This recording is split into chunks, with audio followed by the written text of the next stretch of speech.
नमस्कार। प्लानिटेक्स पर आपका स्वागत है और हमेशा फिर आपसे निवेदन है प्लानिटेक्स को सब्सक्राइब करें, बेल आइकन जरूर दबाएं, हमारे वीडियोस को लाइक करें, फ्रेंड्स एंड फैमिली के साथ शेयर भी जरूर करें। आज कुछ एक ऐसे विषय पर चर्चा करना चाहते हैं जिस पर काफ़ी दिनों से बहुत लोगों का भारत में विचार था कि भारत सरकार को ये डिसीजंस लेने चाहिए और फाइनली जो है दो ऐसे ऑर्गेनाइजेशंस में, दोनों डिफेंस से जुड़े हुए हैं, दोनों में ही रीस्ट्रक्चरिंग का एक बहुत बड़ा प्लान पीएमओ ने बनाया है। पहला तो जो है अभी कुछ दिन पहले ही, 2-4 दिन पहले ही जो है पीएमओ ने जो है डीआरडीओ को रीस्ट्रक्चर करने का जो है एक इंस्ट्रक्शन जारी किया है और बहुत बड़ी ये रिस्ट्रक्चरिंग होगी क्योंकि डीआरडीओ का साइज अपने आप में बहुत ही मैसिव है, हमें दिखता नहीं है, लेकिन इनके 50 लेबोरेटरीज हैं, अलग अलग विंग्स हैं, अलग अलग डिपार्टमेंट्स हैं और बहुत ही मतलब कि जो है क्या कह सकते हैं ब्यूरोक्रेटिक उसमें जो है मैंने वे में काम करता है ये, मतलब उसमें वहाँ पर डिसीजंस, क्विक डिसीजंस लेना और उसको इम्प्लीमेंट करना, it is hell of a problem.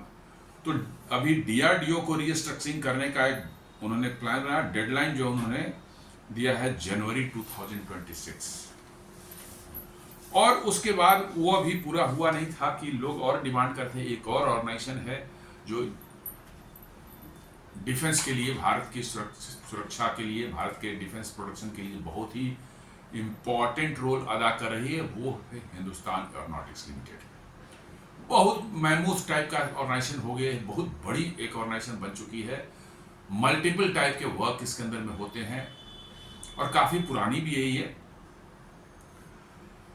तो वहाँ उसके बारे में न्यूज़ निकल कर है, government plans HAL revamp to speed up defence aircraft helicopter deliveries. जी हाँ, हाल हिंदुस्तान एरोनॉटिक्स में हाल की जो है बहुत ज़्यादा क्रिटिसिज्म आज के पिछले कुछ समय से हो रही थी।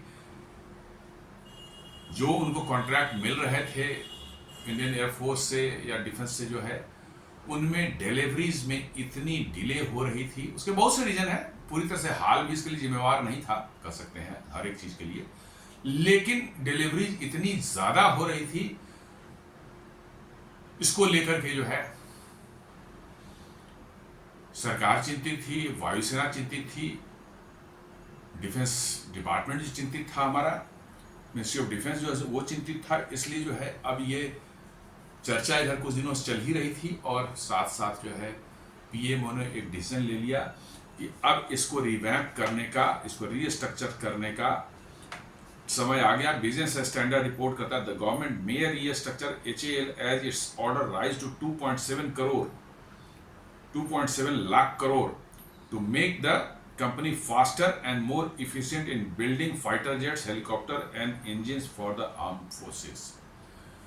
जी हाँ, मेनली यही 3 तरह काम करते हैं। ये फाइटर जेट्स बनाते हैं, जैसे तेजस एयरक्राफ्ट इन्होंने बना रखा है और उनको ऑर्डर्स भी मिले हुए हैं। देन हेलीकॉप्टर में इन्होंने डेफिनेटली कुछ अच्छा काम किया है। एडवांस लाइट हेलीकॉप्टर ALH ध्रुव जो है वो बड़ी संख्या में इन्होंने बना के दिया है अपने आर्म फोर्सेस, तीनों विंग को, नेवी, एयरफोर्स और आर्मी तीनों को दे रखा है, बड़ी तादाद में दे रखा है और बहुत से ऑर्डर्स इनके पास ऑलरेडी भी हेलीकॉप्टर्स के हैं, लेकिन ये टाइम पर डिलीवर नहीं कर पा रहे हैं। उनमें जो रिक्वायरमेंट थी, जो वेपन्स इंटीग्रेट होना था, वो सब नहीं कर पा रहे हैं, जिसकी वजह से जो है आप हमारे आर्म फोर्सेस, आर्मी और एयरफोर्स को काफ़ी ज़्यादा उनको मतलब कि जो है समस्या हो रही थी और उन्होंने अपना कंसर्न शो किया था हाल को। उसी तरह से तेजस एयरक्राफ्ट के 83 तेजस MK-1A की ऑर्डर्स दिए हुए हैं उनको। अनदर ऑर्डर जो है 97 तेजस MK-1A का भी उनको दे दिया गया है। अभी तक फर्स्ट ऑर्डर जो 83 तेजस के थे वो भी उन्होंने डिलीवर नहीं किए हैं। ठीक है, इसमें डिले जो है GE के इंजन की वजह से भी हुआ है, लेकिन मान ली 2-3 इंजन उनको जो मिल गए हैं तो एटलीस्ट उनको जो है वेपन, जो पुराने इंजन से जो टेस्ट कर रहे थे वो बना करके जो एयरक्राफ्ट को रख रहे थे कि इंजन आते ही लगा दे दिया जाएगा, 12-13 का उन्होंने दिखाया है कि हमने बना रखा है। लेकिन अभी तक उससे जो है मिसाइल फायरिंग जो होनी थी, वो मिसाइल फायरिंग की टेस्ट भी वो कम इंटीग्रेट करके नहीं दिखा पाए। अदरवाइज नहीं तो कम से कम डिलीवरी शुरू हुआ तो 2-3 एयरक्राफ्ट तो डिलीवर कर सकते थे, जो कि 2-3 इंजन को मिल चुके हैं मार्च में, जुलाई में और इस बार सितंबर में मिला है, ये दे सकते थे। लेकिन बिकॉज की वो वेपन इंटीग्रेशन जो उसमें मिसाइल फायरिंग, जो कुछ मिसाइलें थी, अस्त्र मिसाइल थी, ये सब कुछ मिसाइलें थी जिनको जो फायर करके दिखाना था, उसके बाद जो है डिलीवर करना था उनको, वो नहीं कर पाए हैं अभी तक। पहले अगस्त में बोला था कि हम टेस्ट करके दे देंगे, फिर सितंबर में बोला, सितंबर खत्म हो गया, अब कह रहे हैं कि अक्टूबर में देंगे। तो ये चल रहा है। और दोस्तों ये देश के ज़्यादातर पीएसयूज जो हैं उनका यही हाल है। जी हाँ, देश के ज़्यादातर पीएसयूज उनका यही हाल है। मैं भी पीएसयू में काम कर चुका हूँ, पीएसएम में जो है, और ये पीएसयूज क्या समस्याएं झेलते हैं, किस तरह की इनके साथ दिक्कतें हैं, और क्या इनका जो है उनके अंदर की जो है इंटरनल प्रॉब्लम्स होती हैं, वो बहुत ही डिफरेंट है। किसी प्राइवेट कोई कंसर्न हो, प्राइवेट कंपनी हो, उसमें वो सब चीज़ें नहीं फेस करनी पड़ती जो हम लोग पीएसयूज में फेस करते हैं। कहना बहुत आसान होता है, लेकिन it is not very easy. जी हाँ, पॉलिटिकल इंटरफेरेंस होते हैं, डिसीजन मेकिंग जो है सरकारी होने की वजह बहुत ही स्लो होता है। खासकर जो है एवरी एम्प्लॉय, खासकर जैसे ही सीनियर मैनेजमेंट वगैरह में लोग जाते हैं, पोजीशन पहुंचते हैं, everybody is concern about 3 C's। जी हाँ, सीबीआई, सीएजी एंड सीबीसी, हर कोई इन तीनों से बच के रहना चाहता है। कब कौन किस में फंस जाए, किस मामले में आप लपेटे में आ जाए, कोई पता नहीं है। आपको अभी लगता है कि आप सही डिसीजन ले रहे हैं, बाद में जो है उसमें कुछ निकल करके आ जाएगा, फिर आप एक बार लपेटे में आ गए तो फिर सारी जिंदगी आप उससे उलझते रहेंगे। इन वजहों से आपको पीएसयूज में फास्ट डिसीजन लेना, ये एक्सपेक्ट यदि हम कर रहे हैं तो ये अपने आप में ही जो है थोड़ा सा क्वेश्चन इस पर मार्क्स पर लगता है। मैं नहीं कहता कि नहीं हो सकता। जी हाँ, कुछ ऑफिसर्स हुए हैं ऐसे भी, आप देखेंगे कुछ मैनेजमेंट में जो है, कुछ पीएसयूज में जो है क्विक डिसीजन लिया, उन्होंने इंप्लीमेंट किया, लेकिन हमेशा ये नहीं हो पाता बिकॉज की पीपल आर एफ्रेड।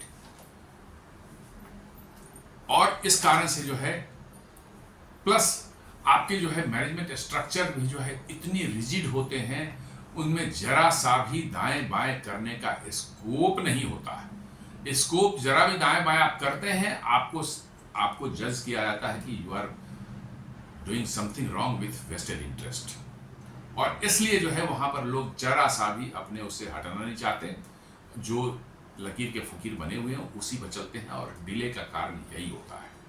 किसी तरह की कोई इनोवेशन की संभावना नहीं है, किसी तरह की कोई नए चीज़ों को इम्प्लीमेंट करने की संभावना नहीं है, रिजल्टिंग इन वही पुराना स्ट्रक्चर, वही एकदम बिल्कुल स्लो मूविंग, मतलब कि जो है उनका मैनेजमेंट प्रैक्टिस है वही चलता रहता है, और उसी का नतीजा हम इन सबों में देख रहे हैं। हालांकि डीआरडीओ ने जो है डीआरडीओ तो खैर पीएसयू नहीं था, वो गवर्नमेंट डिपार्टमेंट था, डीआरडीओ ने जो है पिछले कुछ सालों में आप देखे होंगे उन्होंने बहुत अच्छा परफॉर्म किया है, लेकिन कुछ चीज़ों में उन्होंने काफ़ी पीछे भी रह गए हैं, फेलियर भी रहा है उनका। और एचएएल तो खैर बहुत ज़्यादा पीछे रह गया है। उन्होंने अच्छे काम भी कुछ किए हैं, लेकिन बहुत ज़्यादा वो पीछे रह गया है, बिकॉज की they want to keep everything in their own hand. आज के समय में नहीं, आप कोई चीज़ बना रहे हैं तो आप अपने डाइवर्सिफाई करें अपने सप्लाई चेन को जो है, और प्राइवेट सेक्टर को भी इन्वॉल्व करें, because private sector quick decision लेती है, क्विक आपको डिलीवरी करती है, और तब जो है आप क्विकली अपना भी प्रोडक्ट डिलीवर कर सकते हैं। लेकिन वो नहीं पाया जाता ऐसा,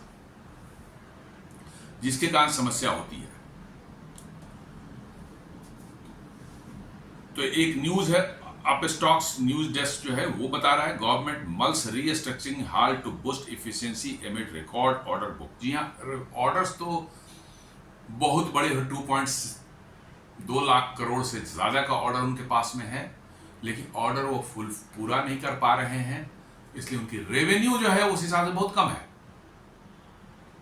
जी हाँ, 30-32 हज़ार करोड़ रुपए का साल का रेवेन्यू है, क्योंकि एचएएल जैसे बड़े एक ऑर्गेनाइजेशन के लिए, पीएसयू के लिए बहुत कम है, जबकि रेवेन्यू ऑर्डर्स में कोई कमी नहीं है, 2 लाख करोड़ से ऊपर का ऑर्डर उनके पास में है, but still they are not able to deliver it. उनका रेवेन्यू मात्र 32-33 हज़ार करोड़ का है। इसलिए सरकार ने डिसाइड किया है इसको एक और स्कैन एक्स जो है एक और न्यूज डेस्क है, उनका भी कहना है कि government must changes at heart to boost efficiency and expedite military deliveries. और फाइनेंशियल एक्सप्रेस भी जो है कुछ दिन पहले 7-8 महीने पहले का उन्होंने उनका एक न्यूज़ है जिनमें आईएएफ इंडियन एयरफोर्स के चीफ जो है एपी सिंह जो है उन्होंने जो है बहुत क्रिटिसाइज किया था एचएएल का, क्योंकि डिलीवरी जो है तेजस एयरक्राफ्ट की जो है बहुत ज़्यादा डिले हो चुकी है, 2 से 3-2.5 साल पीछे हो चुका है। एक भी सिंगल एयरक्राफ्ट उन्होंने अभी तक डिलीवर नहीं किया है। जो 2021 में जो ऑर्डर साइन हुआ था, वर्क ऑर्डर दिया गया था 83 तेजस एयरक्राफ्ट का, उनके एक सिंगल एयरक्राफ्ट भी अभी तक डिलीवर ये नहीं कर पाए। तो यू कैन इमेजिन कि क्या इंटरनली क्या चल रहा है, क्या स्टेट ऑफ अफेयर्स है। तो ये बड़ा चिंता का विषय है सरकार के लिए भी, और मतलब कि एयरफोर्स और आर्म फोर्सेस के लिए भी जो है। तो इसलिए जो है आपको जो है इसमें रीस्ट्रक्चरिंग या रीवैम्प करना या कुछ इसमें बड़े चेंजेस करना जो है निहायत जरूरी हो चुका है। और इसके पीछे जो कारण दिया जा रहा है कि भाई तेजस एयरक्राफ्ट के जो 83 ऑर्डर्स हैं उसमें इनॉर्मस डिले हो चुका है, और साथ साथ जो है रिसेंट में जो है जस्ट फ्यू वीक्स बैक जो है उनको 97 तेजस MK-1A फाइटर एयरक्राफ्ट का एक और ऑर्डर दे दिया गया है। Has total order book backlog has swelled to nearly 2.7 lakh crore. जी हाँ, 2.7 लाख करोड़ का उनका ऑर्डर बुक हो चुका है, लेकिन वो डिलीवरी नहीं कर पा रहे हैं। तो ऑर्डर बुक तो सिर्फ कागज पर पड़ा हुआ है, आपकी अर्निंग तो कुछ हो ही नहीं रही है। उनका जैसे मैंने बताया कि रेवेन्यू हार्डली 32-33,000 करोड़ का है, लेकिन ऑर्डर बुक इतना लेके बैठे हुए हैं। सिर्फ कहने को दिख रहा है कि इतना बड़ा ऑर्डर बुक है, लेकिन एक्चुअल में जो है आपको कंपनी की वर्किंग फंक्शनिंग जो है वो दिखती है। उसकी रेवेन्यू कितनी है? Revenue is hardly 33,000-34,000 crore. This backlog includes diverse platforms. जी हाँ, इस ऑर्डर्स में जो बहुत सी चीजें हैं, तेजस फाइटर एयरक्राफ्ट भी हैं, यूटिलिटी हेलीकॉप्टर्स हैं, अटैक हेलीकॉप्टर्स हैं, इंजन्स हैं, बहुत तरह के मैंने ऑर्डर्स इसमें हैं, और ये सब मिलकर 2.7 लाख करोड़ का है। लेकिन डिलीवरी जो है बिल्कुल मतलब नहीं हो पा रही, बिल्कुल स्लो हो गई। पता नहीं क्या उनके अंदर क्या समस्या है, किस तरह की समस्या आ गई है। एक तो इंजन की समस्या है, लेकिन वो सिर्फ तेजस के साथ में है, हेलीकॉप्टर के साथ में तो नहीं है। हेलीकॉप्टर ने बड़ी संख्या में बनाया भी था, लेकिन उनमें कुछ टेक्निकल स्नैक्स आए, सारा फ्लीट डाउन कर दिया गया था, ग्राउंड कर दिया गया था, फिर उसको जो ठीक करके उड़ाया गया है, लेकिन फर्दर जो है ऑर्डर्स की आपूर्ति ये कर ही नहीं पा रहे हैं। क्योंकि इतना बड़ा साइज हो जाने के बाद जो मैनेजमेंट भी बहुत स्लगिश हो चुका है, ये मैंने देखा है अपने ऑर्गेनाइजेशन BSNL के अंदर में भी देखा है। इतना स्लगिश हो जाता है मैनेजमेंट जो है कि वर्चुअली किसी चीज को मूव करना, कोई डिसीजन लेना बिकम्स नेक्स्ट टू इम्पॉसिबल। वही कह रहा कि the order book is reportedly more than 8 times HAL's revenue 32,000 crore का। ये 32,000 करोड़ का उनका रेवेन्यू है, और करीब करीब 8 गुना उनका ऑर्डर बुक है। उनका ऑर्डर बुक 8 गुना है, और सिर्फ रेवेन्यू 32,000 करोड़ का है। तो अब ऐसे में आप कैसे उम्मीद कर सकते हैं कि वो ऑर्गेनाइजेशन जो है वाकई फंक्शन कर पाएगा? नहीं, कर ही नहीं पाएगा। वो तो अपनी बोझ के तले दबा हुआ है, बुरी तरह दबा हुआ है, और कुछ काम नहीं कर पा रहा है। यही हाल था अपने ऑर्डिनेंस फैक्ट्री बोर्ड का, जिसको कि अभी तोड़ करके 7 अलग अलग कंपनीज बना दी गई हैं। अब देखिए उनकी वर्किंग में, उनकी फंक्शनिंग में जो है इंप्रूवमेंट दिखने लगी है, परफॉर्म करना शुरू कर दिए हैं। अलग अलग क्षेत्रों में अलग अलग कंपनियां काम कर रही हैं, एक दूसरे से बिल्कुल अलग है, इंडिपेंडेंट डिसीजन है, उनके डिसीजन मेकिंग फास्ट थोड़े हुए हैं, और वहां पर अब उसके असर दिखने लगे कि ये ऑर्डिनेंस फैक्ट्री बोर्ड की कंपनियां जो है now they have started delivering. वहां पर डिसीजन ले रहे हैं, प्रोडक्ट्स उनके निकल करके आ रहे हैं, डिलीवरी भी हो रही है। इसका मतलब है कि उनको ब्रेक करके छोटा किया गया, तो दैट स्ट्रेटजी हैज वर्कड। और बिकॉज इन्हीं सब प्रेशर की वजह से जो है और डिलीवरीज एंड लैगिंग मतलब डिलीवरी जो डिले हो रही थी और हाईली इनएफिशिएंट मतलब कि जो है ऑर्गेनाइजेशन बन चुका था। इसकी वजह से जो है बहुत दिनों से बात चल रही थी, बहुत से एक्सपर्ट्स और बड़े बड़े लोग जब कहना शुरू कर दिए कि नहीं HAL का रीस्ट्रक्चरिंग करना और इसको भी ब्रेक करके अलग अलग मतलब कि लीन एंड थीन ऑर्गेनाइजेशन बनाना है ताकि जो है ये इफिशिएंटली फंक्शन कर सके। The central government is now exploring a deepest restructuring or revamp or HAL. The core objectives are improve operational efficiency। जी हाँ, ऑपरेशनल इफिशियंसी उनकी बढ़ानी है ताकि टाइम पर वो reduce bureaucratic friction, streamline production lines, better oversight. चूंकि इतनी बड़ी अभी है कि ये सब चीज़ें पर ध्यान ही नहीं दे सकते, तो थोड़ा सा छोटा करना, स्ट्रीमलाइन करना जो है ज़रूरी है ताकि वो और इफिशिएंटली काम कर सकें।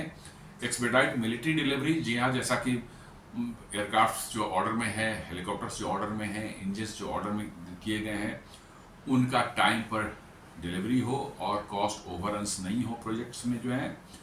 और अकाउंटेबिलिटी एंड ओवरसाइट को भी इम्प्रूव करना है। जी हाँ, नॉर्मली गवर्नमेंट ऑर्गेनाइजेशन में अकाउंटेबिलिटी नाम की कोई चीज़ होती नहीं है।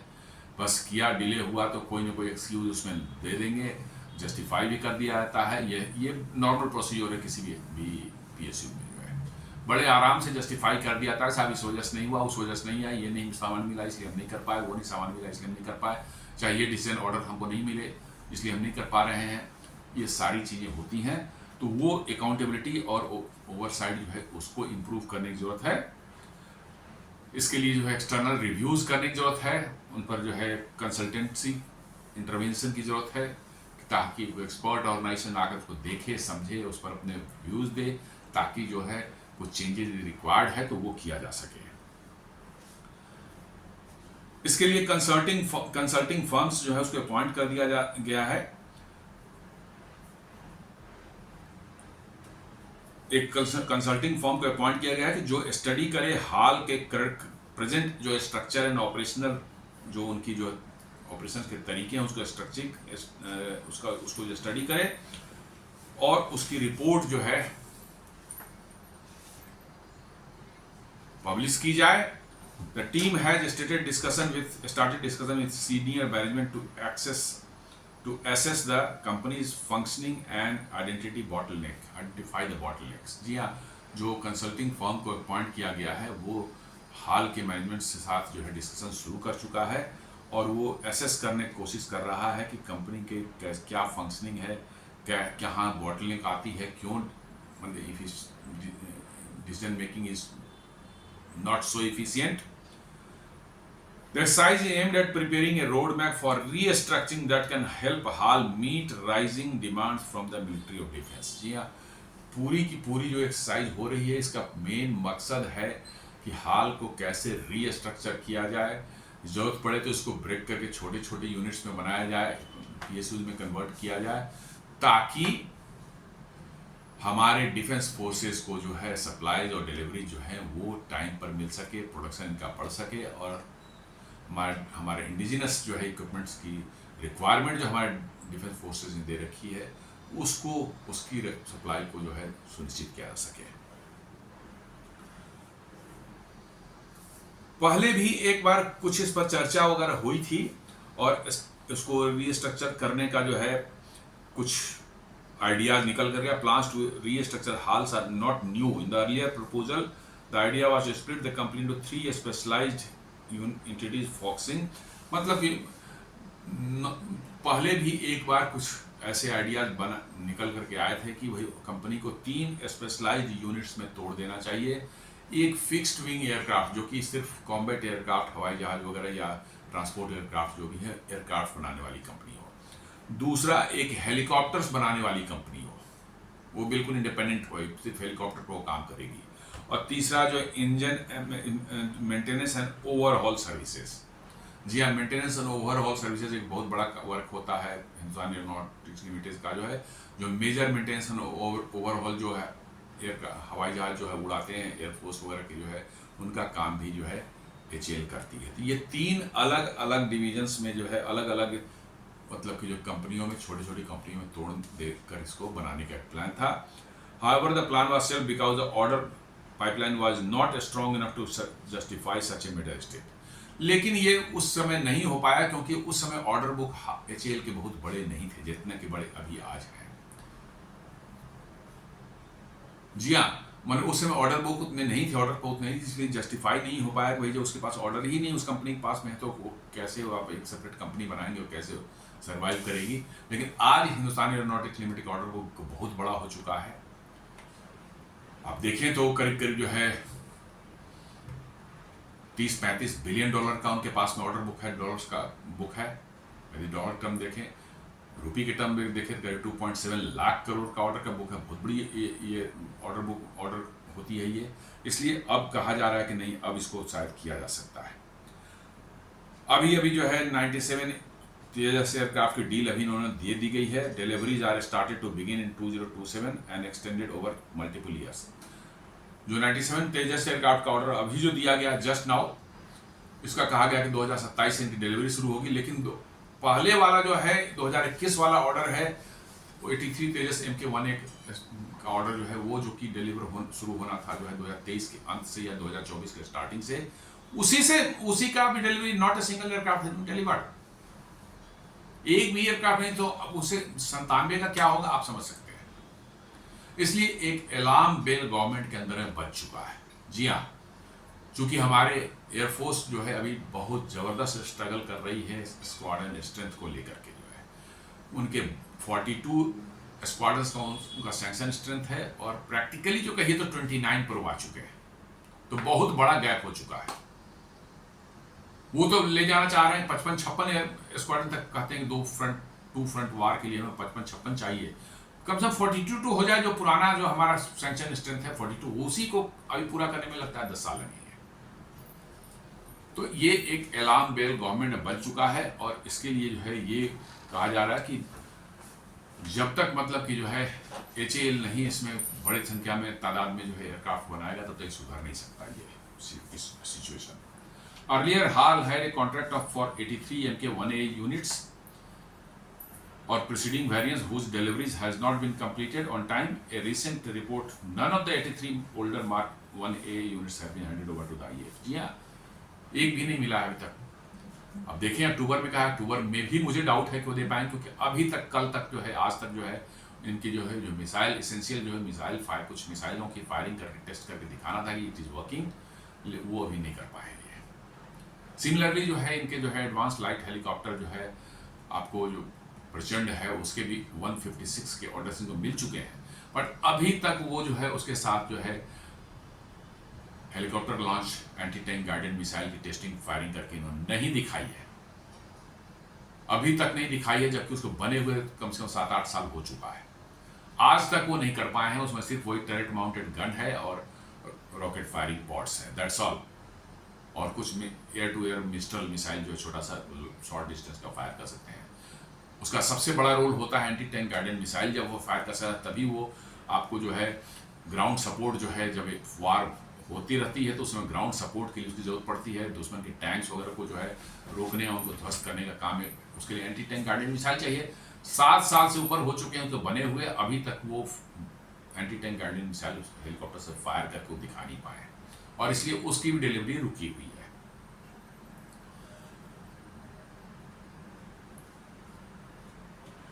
तो आप देखेंगे मतलब कि ठीक है, तेजस MK-1 में एक जो सेटबैक उनको लगाई था कि जी जो इंजन्स उनको नहीं दे रहा था, डिले कर रहा था, अभी भी डिले कर रहा है, वो एक रीजन तो था ही। लेकिन मैंने बताया कि जो है दूसरा रीजन है कि यदि इंजन आज आपको मिल भी जाए, उनको यदि 3 इंजन उनको मिल गए थे तो उनको कम से कम ये डिमॉन्स्ट्रेट करना ही चाहिए था कि देखिए साहब इंजन आते हमने दे दिया, इंजन आते जो है हमारा एयरक्राफ्ट रेडी था, सब कुछ हमने टेस्ट वेस्ट करके रखा था और इंजन आते ही लगा के हमने दे दिया।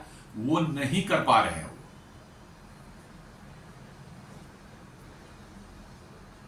और मतलब कि जो है जी के साथ जो है अगला इंजन भी डील करने का तेजस MK-2 के साथ के लिए भी 414 का जो है वो भी अभी तक फाइनल नहीं हो पाया है।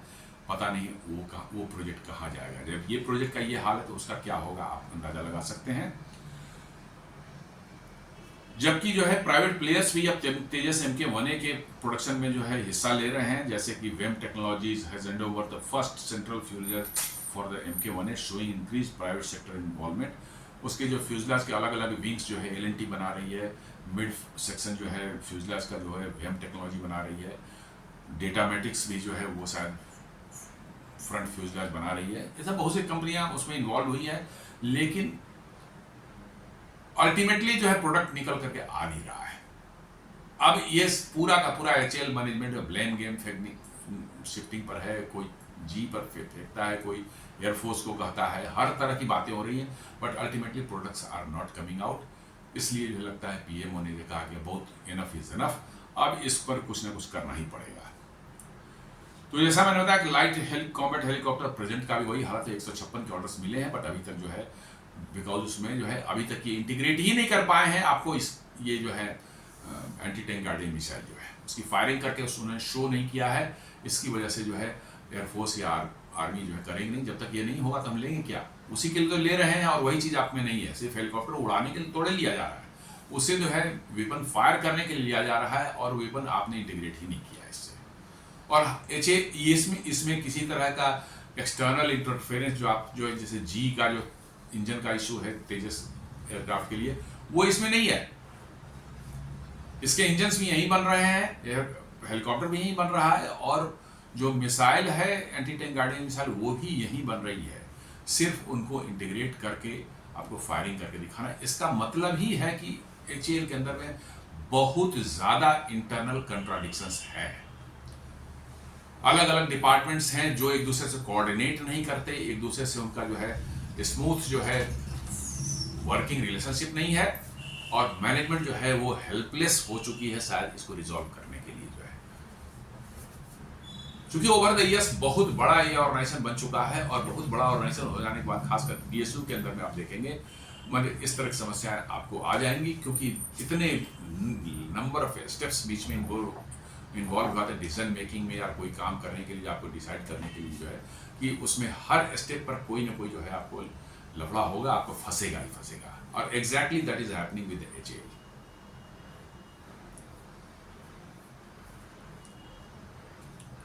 इंटरनल एंड स्ट्रक्चरल चेंजेस में जो है कहते हैं मैनेजरियल इनर्शिया जो है, HAL is an old entrenched public sector enterprise with multiple legacy processes and layers, breaking silos won't be easy. जी हाँ, किसी भी ऑर्गेनाइजेशन में इस तरह के चेंजेस करना चाहते हैं बहुत ज़्यादा रेसिस्टेंस आता है। और HAL बहुत पुराना ऑर्गेनाइजेशन है, काफ़ी दिनों पर 60-70 सालों से है ये करीब, और बड़ा ही जो है कह सकते हैं मोनोलिथिक टाइप का ऑर्गेनाइजेशन बन चुका है ये। और हर डिपार्टमेंट अपने अपने साइलोज में रहता है। अकाउंट्स वाले हैं, उनको इंजीनियरिंग से कोई मतलब नहीं, इंजीनियरिंग वाले को अकाउंट से मतलब नहीं है, एडमिनिस्ट्रेशन वालों का किसी से मतलब नहीं होता है, मैनेजमेंट वालों का कोई लेना देना नहीं एक दूसरे से, बस आपस में ही वो एक दूसरे पर खींचातानी करते रहते हैं, आरोप प्रत्यारोप लगते रहते हैं, और काम नहीं होता है। जी हाँ, ये सच्चाई है। आई फेस दिस, मैंने ये फेस किया है PSU में जो है, इसलिए आई नो इट। इसलिए वहां पर काम नहीं होगा, लेकिन एक्सक्यूज सबके पास बहुत अच्छे अच्छे बने रहते हैं हमेशा।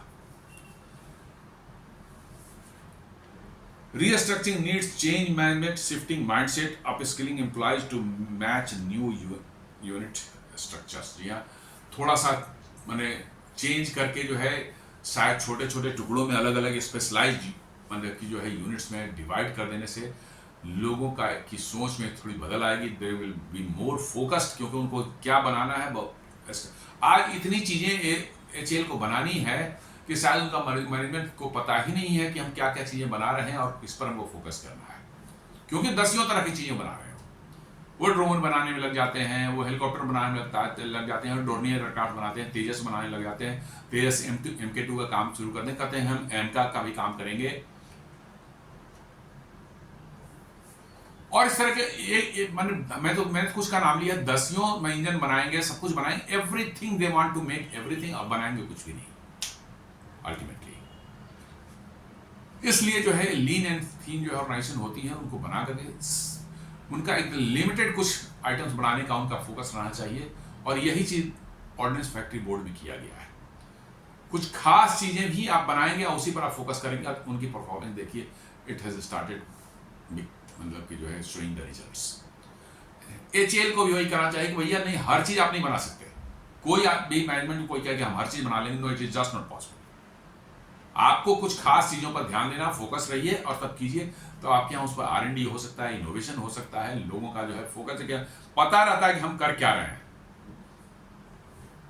और हमारी जो ओवरऑल जो परफॉर्मेंस हो रही है, ओवरऑल जो हमारा माने साल में जो हमारी आउटपुट होगी वो साफ कैटेगोरिकली मेजर किया जा सकता है, लेकिन वो नहीं है अभी। तो इसलिए उनका shifting mindset, upskilling employ to match new unit structure जो है, ये सब चीजें करनी पड़ेंगे, तभी HAL में कुछ सचमुच में बदलाव दिखेगा। अदरवाइज नहीं तो मतलब ये सिर्फ कॉस्मेटिक चेंजेस करने से कुछ नहीं होने वाला है। लेट अस होप कि इस बार और जो है जो चेंजेस हो रहे हैं वो रियल चेंजेस हैं। एक्सटर्नल चैलेंजेस तो हैं ही, क्योंकि आप जो है फॉरेन सप्लायर्स डिपेंडेंसी, जैसे एग्जांपल हाल का जो है HAL पर जो है डिपेंडेंसी, जी पर जो डिपेंडेंसी है इंजन के लिए, जो तेजस एयरक्राफ्ट के लिए, ये तो है, बिल्कुल है, और कोई दूसरा अल्टरनेटिव इन्होंने ढूंढने की भी कोशिश नहीं की। जस्ट ये भी एक प्रॉब्लम है कि ये सालों से प्रॉब्लम चल रहा है, पिछले कई सालों से, और इन्होंने अभी तक उसी इंजन पर अटके हुए हैं, इसलिए कि हमको एयरक्राफ्ट में कुछ चेंजेस करके दूसरा इंजन पर जाएंगे तो एयरक्राफ्ट में कुछ चेंजेस करने पड़े, डिजाइन में चेंजेस करने पड़ेंगे हमको।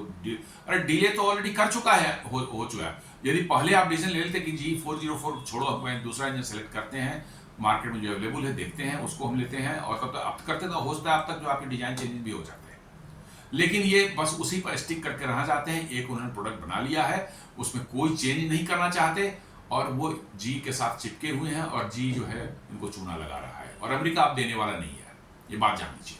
जो अमेरिका से ताल्लुकात हमारे बन चुके हैं, अमेरिका बिल्कुल नहीं चाहेगा कि हम कॉम्बैट एयरक्राफ्ट बनाने के मामले में महारत हासिल कर लें, चाहे बनाना शुरू कर दें, और इसलिए जो अमेरिका तो बिल्कुल नहीं चाहेगा, इसलिए जी लाख आप उम्मीद कर लें बिल्कुल नहीं देगा, और देगा भी तो आपको इतना डिले करके देगा कि आपका प्रोजेक्ट बिल्कुल फेलियर ही कहलाएगा, जब तक कि आपके एयरक्राफ्ट बन के आएंगे मालूम है कि उनकी कोई यूटिलिटी ही नहीं रह गई है अपने फील्ड में इस्तेमाल करने की, दे आर बिकम ऑब्सोलीट।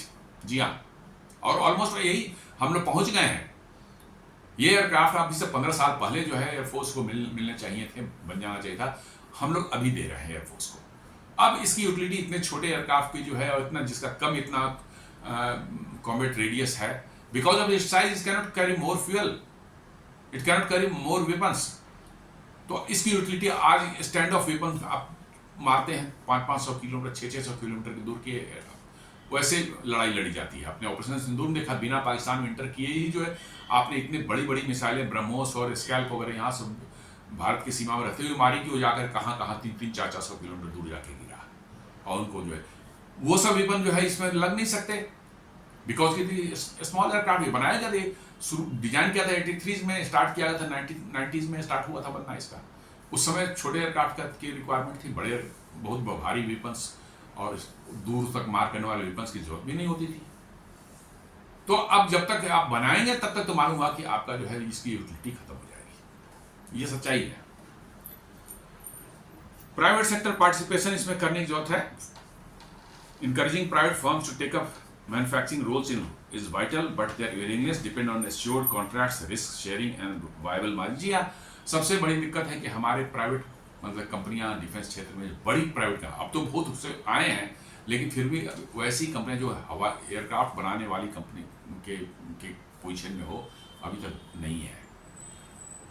क्योंकि एयरक्राफ्ट बनाना मतलब कि आपके फिनेंशियल मसल, टेक्निकल मसल सब कुछ आपके पास होना चाहिए, वो अभी लैक करते हैं। ज़रूरत है प्राइवेट कंपनियां इसमें आगे आएँ, लेकिन उनको जो है एश्योर्ड कॉन्ट्रैक्ट चाहिए, भैया हमको इतना ऑर्डर मिलेगा तभी हम काम करेंगे।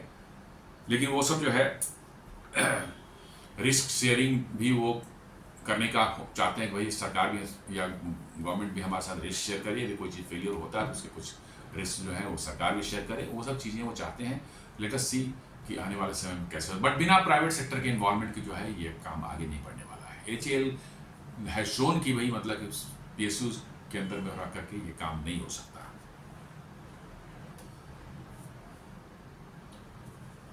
और इसका स्ट्रेटेजिक सिग्निफिकेंस भी है कि मतलब कि जो है कि Indian defence and national security से जुड़ा हुआ मामला है, क्योंकि हाल यदि कोई चीज़ डिले करता है तो नेचुरली कि हमारे एयरफोर्स को इससे प्रॉब्लम होती है, और एयरफोर्स से प्रॉब्लम होती है तो हमारे चीज़ से नेशनल सिक्योरिटी से जुड़ा हुआ है। हमने देख लिया ऑपरेशन सिंदूर में कि कितना खतरनाक समय आ गया है, और किस तरह के इक्विपमेंट्स और वेपन आपको चाहिए इसके लिए जो है आपके लिए प्रोडक्शन लाइन आपकी जो ऐसी होनी चाहिए और टाइम पर प्रोडक्शन करनी चाहिए। इसको मजाक में तो नहीं लिया जा सकता। For hall and the defence industry कह सकते हैं कि HAL के पास ऑर्डर बुक तो है लेकिन वो बना ही नहीं पा रहा है। तो भाई आप नहीं बना पा रहे हैं, सिर्फ ऑर्डर लेके बैठे रहेंगे, इसका मतलब नहीं ऐसे चलेगा। somebody else should make it। यदि HAL नहीं बना रहा है, somebody else should make it। इसलिए सरकार को इस पर तुरंत डिसीजन कुछ लेना ही पड़ेगा। और global standing and export prospects में जो है, यदि आप अपने देश में नहीं कर पा रहे तो एक्सपोर्ट कैसे क्या कर पाएंगे, आप अंदाजा लगा लें। अपने देश में ही जो है आप सप्लाई करने की पोजीशन नहीं है तो आप एक्सपोर्ट क्या करेंगे, ये सोचने वाली बात है। तो दोस्तों ये आज का विश्लेषण था हमारा।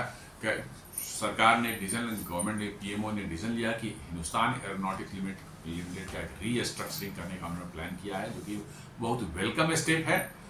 नहीं तो डिले हो जाएगा तो और भी समस्या होगी भारत के डिफेंस क्षेत्र को जो है, इंडस्ट्रीज को जो है। इसलिए जो है ये बहुत ही वेलकम स्टेप है। Let us hope for the good results out of this decision.